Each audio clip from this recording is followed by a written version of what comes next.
అనుకున్నాడు మోషే. అయితే మనుషులకి తెలియక ఇక్కడే లక్షల రూపాయలు సంపాదించుకొని బిల్డింగులు కట్టుకొని కారులో తిరుగుతూ ఎంతో సుఖంగా జీవనాన్ని గడుపుతున్నారు. ఒకరోజు నువ్వు చస్తావు, నిన్ను గుంటలో పెట్టి గంట కొట్టేస్తారు, పరదేశంలో పిల్లార పాట పాడతారు, అయిపోతుంది. ఒట్టి చేతులతో మట్టిలోకి పోతావు, ఇడవబడిన వారు ఉన్న ఆస్తిని పంచుకుంటారు, ఒక 10 రోజులకు నిన్ను మర్చిపోతారు, నీ పని అయిపోయింది. నువ్వు సంపాదించి మట్టిలోకి పోతావు, అంతా ఇక్కడే మిగిలిపోయింది. ఇక్కడ నువ్వు ప్రభు కొరకు ఏం ప్రయాసపడలేదు గనక అక్కడ ఒట్టి చేతులతో నిలబడతావు, బూడిది కూడా దొరకదు.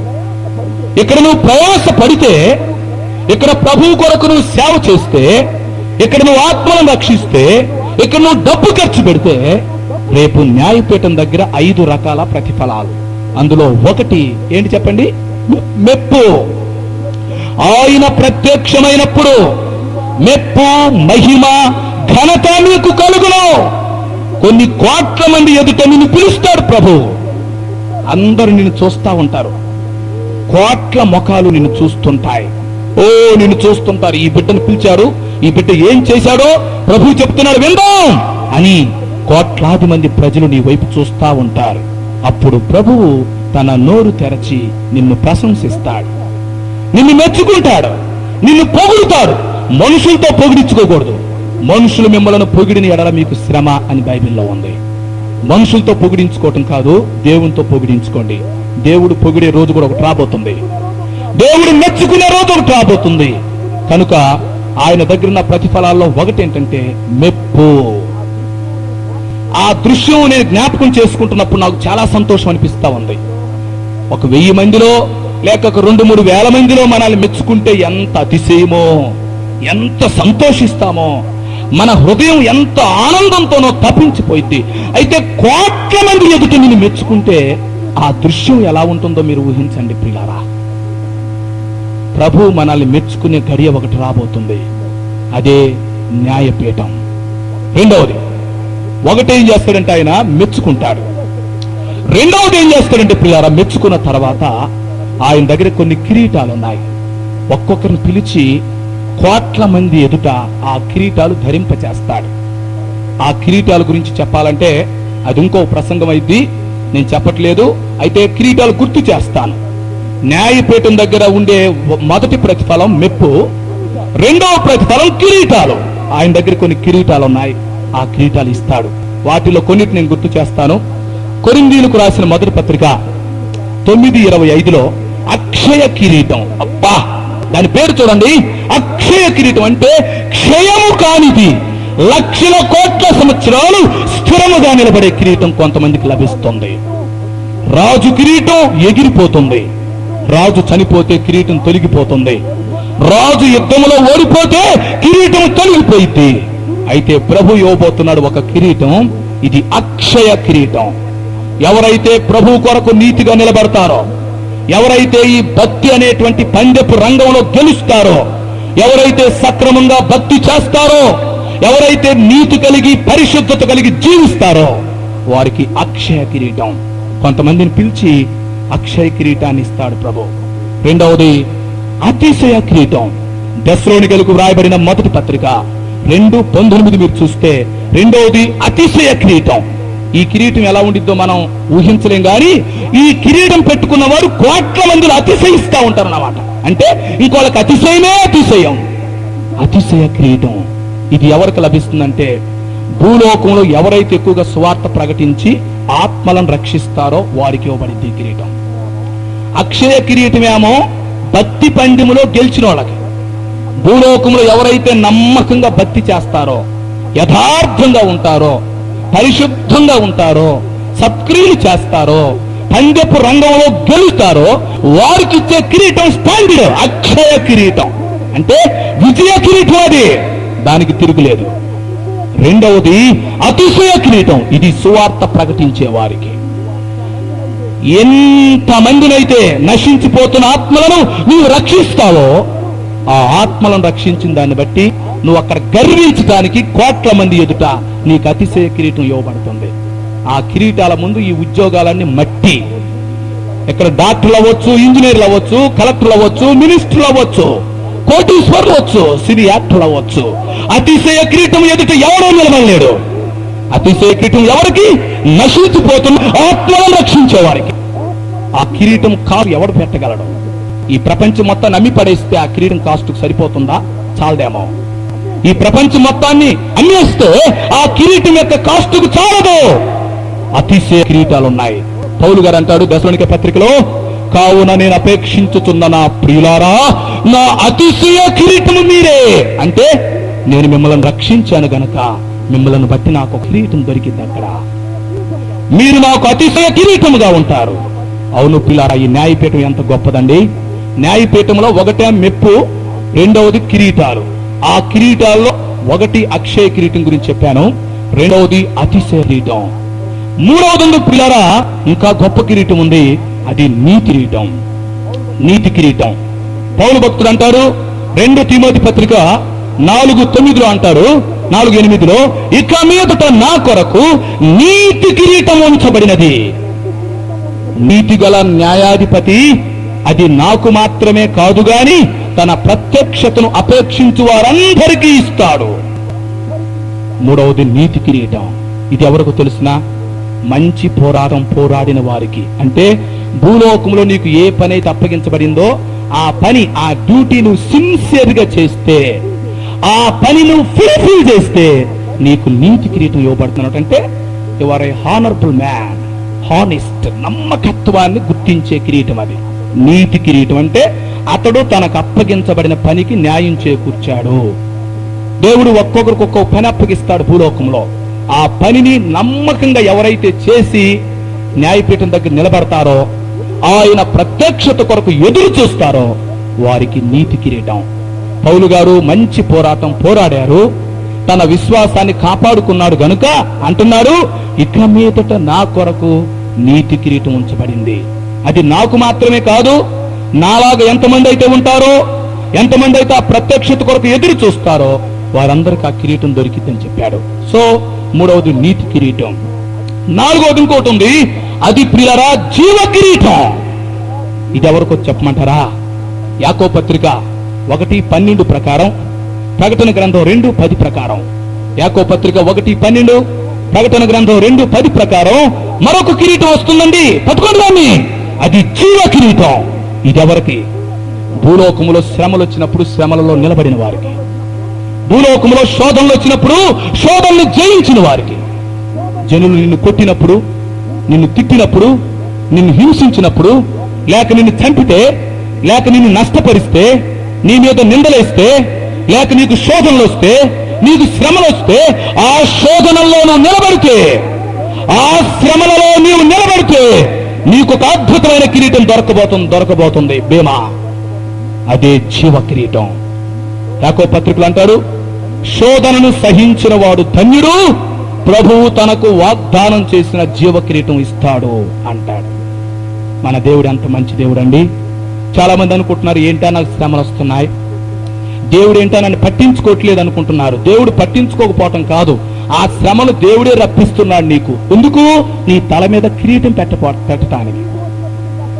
రేపు కిరీటం వచ్చినప్పుడు నీకు అర్థమైంది, అప్పుడు ఏడుస్తావు ఆనందంతో, ప్రభువా నాకు శ్రమలు పెట్టడమే మంచిదైంది ప్రభువా, ఆనాడు నువ్వు శ్రమలు పెట్టకపోతే ఇన్ని కోట్ల మంది ప్రజల ఎదుట నాకు ఈ కిరీటం వచ్చేది కాదుగా అంటావు నీవు. కనుక శ్రమలు రావటం ఎంత మేలు, కష్టాలు రావటం ఎంత మేలు. అయితే కొనక్కొచ్చుకుంటే కాదు, కొంతమంది శ్రమలు కొనక్కొచ్చుకుంటారు, కదిలించుకొని తన్నులు తింటారు. కదిలించుకొని తన్నులు తిన్న వాడికి కాదు, శ్రమలు కొనక్కొచ్చుకుంటే కాదు. నాకు శోధన వచ్చిందని శోధనలో పడితే కాదు, వాటంతటికి అవి వస్తే నువ్వే పోయి కదిలించుకుంటట. వాటంతటికి ఆ శ్రమలు వస్తే, ఆ శోధనలు వస్తే, వాటిని నువ్వు జయించగలిగితే, వాటిల్లో నువ్వు నిలబడగలిగితే నీకు జీవ కిరీటం. అంటే నువ్వు ఒక చిరంజీవిగా గుర్తించబడతావు. చిరంజీవి అంటే ఇతడు జయించిన వ్యక్తి. జయించొచ్చాడు భూలోకంలో నుంచి. శరీరాన్ని జయించాడు, లోకాన్ని జయించాడు, పాపాన్ని జయించాడు, సాతాన్ని జయించాడు, స్త్రీని జయించాడు, యవనేచ్ఛను జయించాడు, చెడ్డ కోర్కెలు జయించాడు, ధనాపేక్షను జయించాడు గనక ఇదిగో కిరీటం. అవును ప్రియ స్నేహితులారా, జీవ కిరీటం. ఆ తర్వాత వీటన్నిటికంటే గొప్పటి ఇంకోటి ఉంది, స్పెషల్ కిరీటం. పట్టుకోండి కిరీటాన్ని, అది వాడబారని మహిమా కిరీటం. అబ్బో, ఇది వర్ణించలేం. పేతురు మొదటి పత్రిక 5:4, పేతురు మొదటి పత్రిక 5:4 మనం చూస్తే వాడబారని మహిమా కిరీటం వచ్చింది. అబ్బా, ఈ కిరీటము వాడబారదు, ఇది మహిమతో కూడినటువంటి కిరీటం. దేవుడు ఎలాగా మహిమతో ఉన్నాడో, మహిమా స్వరూపైనటువంటి దేవుడు మహిమాయుతమైనటువంటి కిరీటాన్ని తన బిడ్డల తలల మీద పెట్టబోతున్నాడు. ఈ వాడబారని మహిమా కిరీటం చాలా గొప్పది పిల్లరా. ఈ కిరీటం ఎవరికి వచ్చిందంటే సంఘ పెద్దలకు, సంఘ కాపర్లకు. ఎవరైతే సంఘ పెద్దలుగా ఉండి నమ్మకంగా ఉంటారో, సంఘ కాపర్లుగా ఉండి నమ్మకంగా సంఘాన్ని కాస్తారో, సంఘానికి న్యాయం చేకూరుస్తారో, సంఘాన్ని చక్కగా నడిపిస్తారో, ప్రియ పాస్టర్లారా, ప్రియ సంఘ పెద్దలారా, మీకు మంచి కిరీటం ఉంది. వాడబారని మహిమా కిరీటం. ఇది గొర్రెలను కాచువారికి, అంటే సంఘాన్ని నడిపించేటువంటి సంఘ పెద్దలు, సంఘ నాయకులు, ముఖ్యంగా సంఘ కాపర్లకు దేవుడు ప్రత్యేకమైన కిరీటాన్ని దాచిపెట్టాడు. పాస్టర్స్, అప్పుడు పాస్టర్స్ ఎంత గొప్పోళ్ళో, పాస్టర్స్ తో తగిన ఇంకెవరు లేరు భూలోకంలో. పాస్టర్స్ ఎంత గొప్పోళ్ళో.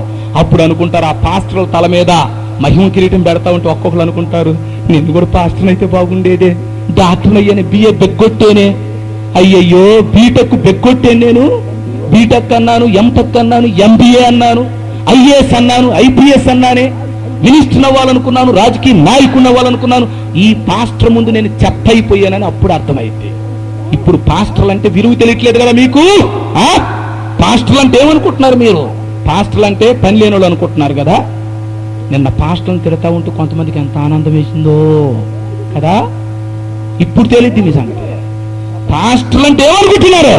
ప్రపంచంలో ఎవ్వరికి లేని ఆధిక్యత దైవ సేవకులకు ఇస్తారు. వారెవరన్నా కానీ ఒక సంఘాన్ని నమ్మకంగా వాళ్ళు కాస్తున్నారు కనుక ప్రభు వాళ్ళని గొప్పగా మెచ్చుకుంటాడు. నా కుమారుడా, నా సంఘాన్ని అంత చక్కగా కాశావు, నా సంఘాన్ని జాగ్రత్తగా చూసావు కనుక ఇదిగో నీకు కిరీటం అని వాడబారని మహిమా కిరీటాన్ని సంఘ కాపరుల తలల మీద ప్రభు పెడుతూ ఉంటే ఎంత సంతోషమో. దేవుని స్తుతిద్దాం. ఓ పల్లవ పాడదాం, అందరం కలిసి ఓ పల్లవ పాడదాం. ఓ ఎంత గొప్ప సంతోషం అంటే, సంతోషమే సమాధానం. ఒక పల్లవ పాడదాం. సంతోషమే సమాధానమే, సంతోషమే సమాధానమే, సంతోషమే సమాధానమే, చెప్పనా శక్యమైన సంతోషం, చెప్పనా శక్యమైన సంతోషం. ఈ సంతోషము నీకు కావలెనా, ఈ సంతోషము నీకు కావలెనా, ఈ సంతోషము నీకు కావలెనా, ఈ సంతోషము నీకు కావలెనా, ఈ సంతోషము నీకు కావలెనా. నేడు యేసు నొద్దకు రమ్ము, నేడు యేసు నొద్దకు రమ్ము, సంతోషమే సమాధానమే, సంతోషమే సమాధానమే, సంతోషమే సమాధానమే, చెప్పనా శక్యమైన సంతోషం, చెప్పనా శక్యమైన సంతోషం. ప్రియులారా, ఈ సంతోషాన్ని వర్ణించడానికి నా మాటలు చాలవు, నా పదజాలం చాలనే చాలదు. నేను వర్ణించేది చాలా తక్కువ. నేను అనుకుంటున్నాను, నేను వర్ణిస్తుంది 100% అనుకుంటున్నా.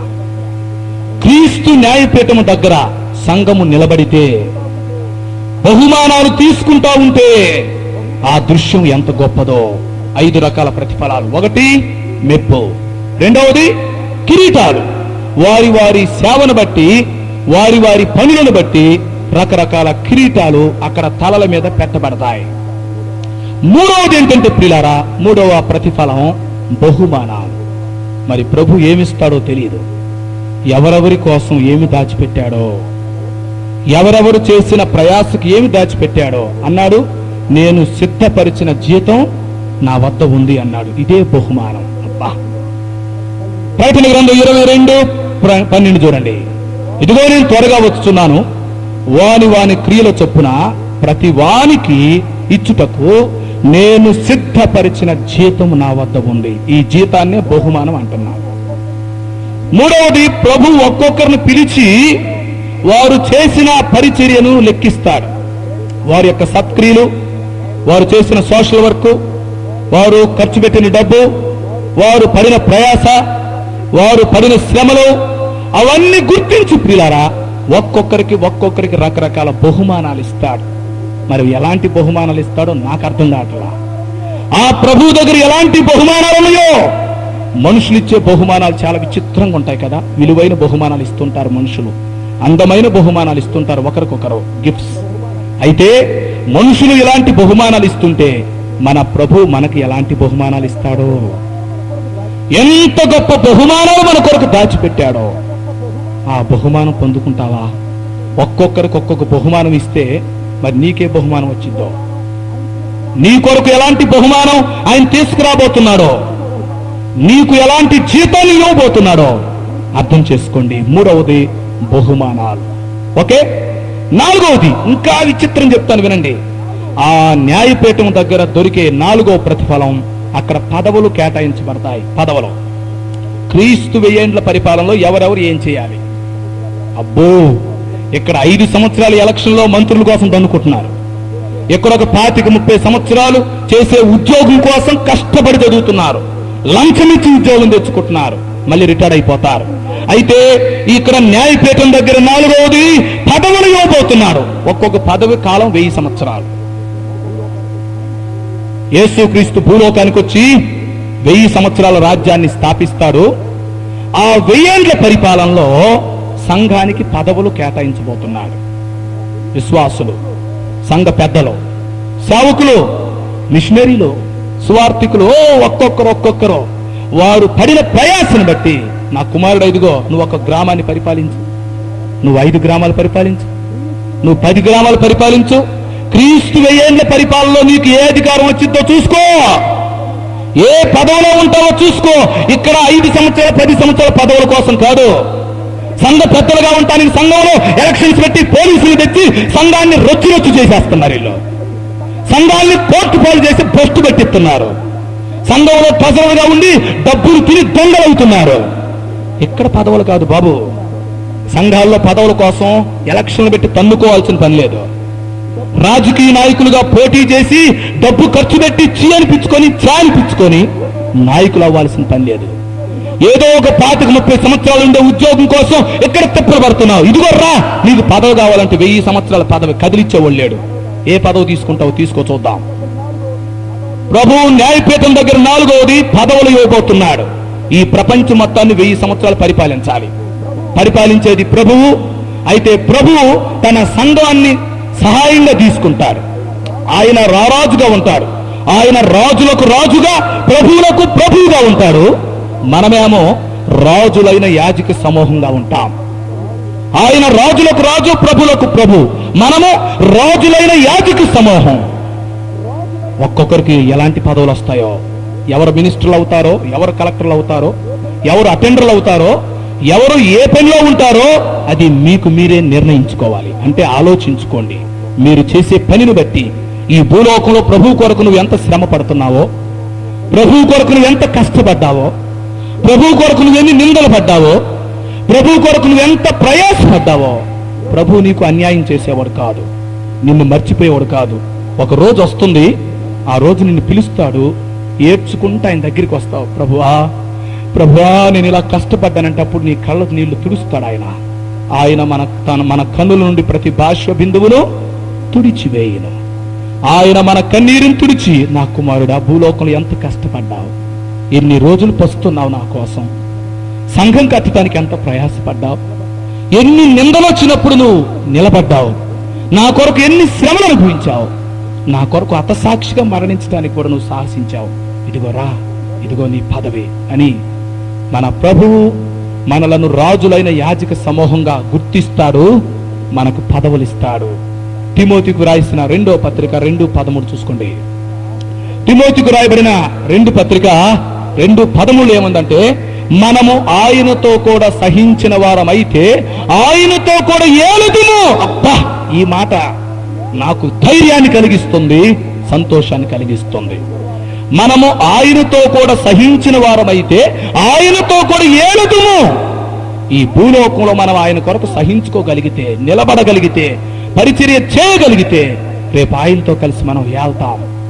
ఏలటానికి ఏలుబడి మనకి ఇవ్వబడుతుంది, పదవులు మనకి ఇవ్వబడతాయి. అంటే న్యాయపీఠం దగ్గర అందరూ పదవులు కేటాయించుకొని కిందకు దిగొచ్చి భూలోకాన్ని పరిపాలిస్తారు అన్నమాట. అది పాయింట్. క్రీస్తు న్యాయపీఠం దగ్గర నిలబడుతున్నాడు, న్యాయపీఠం మీద కూర్చుంటున్నాడు. సంఘము ఆయన ఎదుట నిలబడుతుంది, సంఘానికి పదవులు కేటాయించబడుతున్నాయి. అప్పుడు సంఘం కిందకు వచ్చి 1000 సంవత్సరాలు ప్రభుతో కలిసి భూలోకాన్ని పరిపాలిస్తుంది. ఈ 1000 ఏండ్ల పరిపాలనలో నీకు ఏ ఉద్యోగం వచ్చిందో, నీవు ఏ పదవిలో ఉంటావో చూసుకో. ఇది 4వ ప్రతిఫలం. ముగింపుకి ఇంకా కొంత ఉంది, వెళదాం. 1 మెప్పు, 2 కిరీటాలు, 3 బహుమానాలు, 4 పదవులు. 5వది ఏంటంటే ప్రియులారా, దీన్ని కూడా ప్రతిఫలం క్రిందే లెక్కిస్తున్నాం, వాస్తవానికి ఇది ప్రతిఫలం కాదు. 5వది ఏంటంటే నిరుత్సాహం. నరకం ఉండదు, తీర్పు ఉండదు, కానీ కొంతమంది ఆ సమయంలో ఏ ప్రతిఫలాన్ని కూడా పొందుకోలేని స్థితిలో నిరాశలో ఉండిపోతారు. దీన్ని కూడా ఒక ప్రతిఫలంగా ఇక్కడ గుర్తిస్తున్నాం. నిరుత్సాహం. దేవుని కొరకు కష్టపడని వారు కేవలం రక్షణ పొంది అలాగే సైలెంట్గా ఉంటే, కేవలం రక్షణ పొంది యేసుక్రీస్తుని అంగీకరించి ఏదో ఒక విశ్వాసలాగా అలాగే ఉంటే, ఈ రోజుల్లో చాలా మంది ఇలాంటి విశ్వాసులు ఎక్కువైపోయారు. పాస్టర్లు కూడా ఈ విశ్వాసుని ఇలాగే తయారు చేస్తున్నారు. వాళ్ళు సువార్త ప్రకటిస్తానికి వెళ్తే, ఎందుకు సువార్త చెప్పేది, నీకు పిలుపు ఉందా, కూర్చో. పాట పాడుతానంటే ఎందుకు పడేది, కూర్చో. పరిచయం చేస్తానంటే ఎందుకు పరిచయం చేసేది. నేను అనుకుంటున్నాను, కొంతమంది, అందరు కాదు, కొంతమంది సంఘ కాపర్లు విశ్వాసులు బందెల దొడ్లో బరిగొడ్లను కట్టేస్తున్నారు. పల్లెటూరులో బందెల దొడ్లో బరిగొడ్లను కట్టేస్తారు, తెలుసా మీకు? కొన్ని సంఘాల్లో సంఘ కాపర్లు విశ్వాసులు బంధిస్తున్నారు. అంటే విశ్వాసులకు రావాల్సిన బహుమానాలు చెడగొడుతున్నారు. వాళ్ళ పాటలు బానీయకుండా, సాక్ష్యం చెప్పనీయకుండా, సువార్త ప్రకటించనీయకుండా, నువ్వు సంఘంలోనే కూర్చోవాలా, ఆదివారం ఆరాధన చేయాలా, నాకు కానుక ఇవ్వాలా, నేను చెప్పింది తినాలా. వాళ్ళు ఏమనుకుంటున్నారంటే ఇదే బడి అనుకుంటున్నారు. చాలా సంఘాలు ఎట్నే ఉన్నారు విశ్వాసులు. వాళ్ళు వేరే వాళ్ళు చెప్పిన బోధ వినరు. జాగ్రత్త, నువ్వు ఏడుస్తావు రేపు. నీ సంఘమే గొప్ప అనుకుంటున్నావు, బావిలో కప్పలాగా తయారయ్యావు నువ్వు, రేపు ఏడుస్తావు నువ్వు అక్కడ. చాలా మంది విశ్వాసులు ఏమనుకుంటున్నారంటే ఆదివారం ఆరాధనకి వెళ్ళి చెప్పిన వాక్యం జాగ్రత్తగా విని కానుకిచ్చొస్తే సరిపోయింది అనుకుంటున్నారు. ఇలాంటి వారి గురించి నేను ఇప్పుడు చెప్తుంది. వారికి 5వ ప్రతిఫలం ఏంటంటే నిరుత్సాహం. అయితే వాళ్ళకి రక్షణ ఉంది, పరలోక రాజ్యంలో స్థానం ఉండిద్ది, కానీ అది ఏడ్చే జీవితం అన్నమాట. అది దుఃఖకరమైన జీవితం. మిగిలిన కిరీటాలు పొందుకుంటుంటే, బహుమానాలు పొందుకుంటుంటే, పదవుల్లో ఉంటే, నీకు ఏదీ లేకపోతే నీ పరిస్థితి ఎలా ఉండిద్దో ఊహించుకో. కాబట్టి న్యాయపీఠం దగ్గర కొంతమందికి నిరుత్సాహం మిగులుతుంది. కొరింథీ పత్రికలో పౌలు ఈ విషయాన్ని స్పష్టంగా చెప్పాడు. కొంతమంది అగ్నిలో నుండి కొరివిని తీసినట్టుగా తమ మటుకు తాము రక్షించుకొందురు గాని తమకేమీ ప్రతిఫలం రాదు అన్నాడు పౌలు. కొంతమంది ఎట్లా రక్షించబడతారంటే అగ్నిలో నుండి కొరివిని బయటికి తీసినట్టు. అంటే కాలిపోవలసిన కొరివిని కొన్నిసార్లు బయటకు లాగుతాం చూసారా, అగ్నిలో నుండి కొరివిని తీసినట్టు కొంతమంది విశ్వాసులు తమ్మును తాము మాత్రమే రక్షించుకోగలుగుతారు. అంటే ఇంకోళ్ళకి ఏ బహుమానాలు లేవు, ఇంక ఏ పదవులు లేవు, ఇక కేవలం రక్షించబడ్డారు, పరలోక రాజ్యంలో ఉంటారు అంతే. ఈ విధంగా క్రీస్తు న్యాయపీఠం దగ్గర ప్రతి వానికి ప్రతిఫలం ఇవ్వటానికి ప్రభు సిద్ధంగా ఉన్నాడు. కాబట్టి ఎవరు కూడా నిరుత్సాహపడే పరిస్థితిని తెచ్చుకోకూడదు. అందువల్ల ఇప్పటి నుంచే ప్రయాసపడాలి. ఓకే, నేను ఇప్పుడు ఇంకొంచెం లోపలికి వెళ్తున్నాను రండి. అయితే ఇప్పుడు ఒక పెద్ద ప్రశ్న మీరు నన్ను అడగొచ్చు, పాస్టర్ గారు, మరి న్యాయపీఠం దగ్గర మేము నిలబడినప్పుడు దేవుడు ఏమని లెక్క అడుగుతాడు? మాకు బహుమానాలు రావాలంటే మేమేం చేయాలి? మేము కూడా మంచి పదవుల్లో ఉండాలంటే ఏం చేయాలి? ప్రభువు దేనిని గురించి లెక్క అడుగుతాడు అని మీరు నన్ను అడిగితే నేను కొన్ని విషయాలు గుర్తు చేస్తాను పిల్లారా. ఇప్పుడు వివరించడానికి సమయం చాలదు, అయితే నేను గుర్తు చేస్తాను. నా వద్ద చాలా విషయాలు ఉన్నాయి, ప్రభు లెక్కడిగే విషయాలు. న్యాయపీఠం దగ్గర ఆయన కూర్చున్నప్పుడు ఒక్కొక్కరిని ఆయన పిలిచి లెక్కడిగే విషయాలు చాలా ఉన్నాయి. వాటిని నేను మీకు గుర్తు చేస్తున్నాను, త్వరగా నోట్ చేసుకోండి. ఇప్పుడు నేను చెప్పబోయే విషయాలను గురించి ఆయన మిమ్మల్ని జడ్జిమెంట్లోకి తెస్తాడు. ఇప్పుడు నేను చెప్పబోయే విషయాల మీదే ఈ ప్రతిఫలాలు, ఈ బహుమానాలు ఆధారపడి ఉంటాయి. అయితే అన్ని విషయాలు ఇప్పుడు నేను చెప్పలేకపోవచ్చు. కొన్ని విషయాలు ఇప్పుడు నేను గుర్తు చేస్తున్నాను. ఉదాహరణకి మనం అర్థం చేసుకోవడానికి మొట్టమొదటగా దేవుడు లెక్క అడిగే విషయం ఏంటంటే, ఒకటి, మన ఆవిష్కారాల గురించి ఆయన లెక్క అడుగుతాడు. క్రీస్తు న్యాయపీఠం దగ్గర లెక్కలోకి వచ్చే కొన్ని విషయాలు చెప్తున్నాను, వినండి. ఒకటి, ఆవిష్కారం. ప్రభు ఏమడుగుతాడంటే, నేను నిన్ను భూలోకంలో ఇన్ని సంవత్సరాలు బ్రతికించాను, 50 సంవత్సరాలు లేక 60 లేక 100, ఇన్ని సంవత్సరాలు నేను నిన్ను బ్రతికించాను, నీకు ఆవిష్కారం ఇచ్చాను, ఆరోగ్యం ఇచ్చాను. అయితే ఇప్పుడు నీ జీవితంలో నీ సమయాన్ని ఏం చేసావో నాకు చెప్పంటాడు. అందుకే మనోళ్ళు అంటారు టైమ్ ఈజ్ గోల్డ్ అంటారు, చూసారా? దీన్ని బట్టి వచ్చింది ఆ సామెత. దేవుడు మొట్టమొదటిగా ఏమడుగుతాడంటే మన సమయాన్ని గురించి లెక్క అడుగుతాడు. ప్రభువా, టీవీ దగ్గర కూర్చొని సీరియల్ వస్తా ఉంటే సీరియస్గా కొండ మొహం పెట్టుకొని చూడలేదా? అప్పుడు నువ్వు కూడా చూడలేదా? నన్ను పై నుండి చూసావు కదా, అందుకే అడిగింది అంటాడు. ఈ మధ్య కొంతమంది సీరియల్స్ ఎక్కువైనాయి కదా, సీరియల్ వస్తూనే సీరియస్గా చెప్తారు అన్నమాట. ఈ లోపు మధ్యలో ఎవరైనా డిస్టర్బెన్స్ చేస్తే ఎంత కోపమో. భోజనం అడిగినా పెట్టరు, మంచిలు అడిగినారు, తలుపు ఎవరైనా కొట్టారు అనుకోండి, ఎవడరా సైతాన్ ఇప్పుడు వచ్చాడు, అసలు పెద్ద సైతాన్ని పట్టింది నీకు, నువ్వు కూర్చున్నావు. కాబట్టి జాగ్రత్త పిల్లరా, మీ సమయాన్ని దేనికి కేటాయిస్తున్నారో దేవుడికి లెక్కప్ప చెప్పాలి. మీరు అనుకుంటున్నారా? జాగ్రత్త. మీ సమయం టీవీల దగ్గర గడిచిపోతుందా? మీ సమయం నిద్రలో గడిచిపోతుందా ఎక్కువ? లేక వ్యర్థమైన ముసలమ్మ ముచ్చట్లో గడిచిపోతుందా? లేక మీ సమయం అంతా ఏదో అలంకరణ దగ్గర, కొంతమంది అద్దం దగ్గర నిలబడితే రారు బయటికి, ఇడి తిప్పి అడి తిప్పి, ఇడి తిరిగి అడు తిరిగి, ఓ ఎంత శృంగారంగా చేసుకుంటారో చెప్పటానికి లేదు. నీ సమయాన్ని నువ్వేం చేస్తున్నావో అని లెక్క చెప్పాలి, గుర్తుంచుకో. కొంతమందికి అన్ని చేయడానికి పని ఉండిద్ది, సమయం ఉండిద్ది, కానీ ప్రార్థన చేసుకోవడానికి సమయం కుదరదు, వాక్యం చదువుకోవడానికి సమయం ఉండదు. ఏమో ఆదివారం చర్చికి రావట్లేదా? నాకు తీరలేదండి. ఏమో మీటింగ్ రాకూడదంటే తీరలేదండి, రేపు తీరిద్ది చూద్దుకొని ఎంత తేలుస్తాడు అక్కడ. మీటింగ్ రావడానికి తీరలేదంటే ఈ పెద్ద మనిషికి ఏందో పెద్ద బిజీ లాగా. మరి ఏం మీటింగ్ కంటే ఎక్కువ ఏం బిజీ నాకు అర్థం కావట్లా. నిన్ను బాగు చేసేది మీటింగ్, నిన్ను బాగు చేసేది చర్చి. ఆ చర్చికి వెళ్తానికి ఇలా తీరట్లేదట, ఆ మీటింగ్ వచ్చి కూర్చోడానికి తీరట్లేదు. కొంతమంది మీటింగ్ ఏంటంటే తొందరగా ముగించరేందండి, అమ్మో ముగిస్తారు, మీరేదో పెంతలుగా నిద్రపోయేవాళ్ళలాగా. పనికిమాలిన పనులు చేసుకోవడానికి అయితే మీరు ఎంతసేపు అయినా ఉంటారా? మంచి మాట్లాడటానికి మీకు టైం కావాల్సి వచ్చిందా? అందుకే మానవ జాతి లాగా నాశనం అయిపోతుంది. ఒక రోజు రాబోతుంది, ఆ రోజున దేవుడు ఒకటి సమయాన్ని గురించి లెక్క అడుగుతాడు. జాగ్రత్త. ప్రభు నీకు ఎన్ని సంవత్సరాలు సమయం ఇచ్చాడో అర్థం చేసుకో. ఇన్ని సంవత్సరాలు నీకు ఆయుష్ పొడిగించారు, అయితే నీ జీవిత ఆవిష్కాలంలో నువ్వు ఏం చేస్తున్నావు? నీ సమయాన్ని దేనికి కేటాయించావో ఆయనకి లెక్క చెప్పాలి. ప్రార్థన చేసుకోవడానికి ఎంత సమయం ఇచ్చావో, బైబిల్ చదవడానికి ఎంత సమయం కేటాయించావో, నీ జీవితం మొత్తం మీద ఎన్ని గంటలను సువార్త ప్రకటించావో, లేకపోతే ఎంత సమయాన్ని మంచి పనులు చేయడానికి కేటాయించావో, అవన్నీ పరిగణలోకి రావచ్చు. అందువల్ల న్యాయ సింహాసనము తీర్పులో ఎవరు నరకానికి పోరు గాని, శిక్షలు లేవు గాని, ప్రతిఫలాలు తీసుకోవటానికి ఈ తీర్పు మనకు ఉపయోగపడుతుంది. ఈ తీర్పులో ప్రభు అందరిని లెక్కడగబోతున్నాడు. అందుకే దీని పేరు న్యాయపీఠం, ఒక్కొక్కరికి న్యాయం చేకూర్చడం అన్నమాట. కనుక ఒకటి, మన సమయమును బట్టి దేవుడు లెక్కడుగుతాడు. రెండవది, దేవుడు లెక్కడిగే రెండో విషయం, ఆయన మనకిచ్చిన డబ్బుల గురించి లెక్కడుగుతాడు. జాగ్రత్త. ప్రభు నీకు ఎంత డబ్బు అయితే ఇచ్చాడో, అదేదైనా కావచ్చు, నువ్వు బిజినెస్ ద్వారా సంపాదించిన డబ్బు కావచ్చు, ఉద్యోగం ద్వారా సంపాదిస్తున్న డబ్బు కావచ్చు, కూలి పని చేసి సంపాదించే డబ్బు కావచ్చు, వ్యవసాయం ద్వారా వచ్చే డబ్బు కావచ్చు, పెన్షన్ కావచ్చు, ఏదైనా సరే దేవుడు నీకు ఇస్తున్న డబ్బులో నువ్వు సేవకి ఎంత కేటాయించావో రేపు లెక్కప్పు చెప్పాలా. జాగ్రత్త. నా డబ్బు అన్నాడు చస్తావు. డబ్బు నీది కాదు, డబ్బు ఇచ్చినోడు ఒక రోజు నిలబెడతాడు నిన్ను. ఈరోజు నీ చేతుల్లో కొన్ని లక్షల రూపాయలు ఉండొచ్చు, ఈ రోజులో ఒక మంచి అప్స్టేర్ బిల్డింగ్ కట్టొచ్చు, ఒక ఏసీ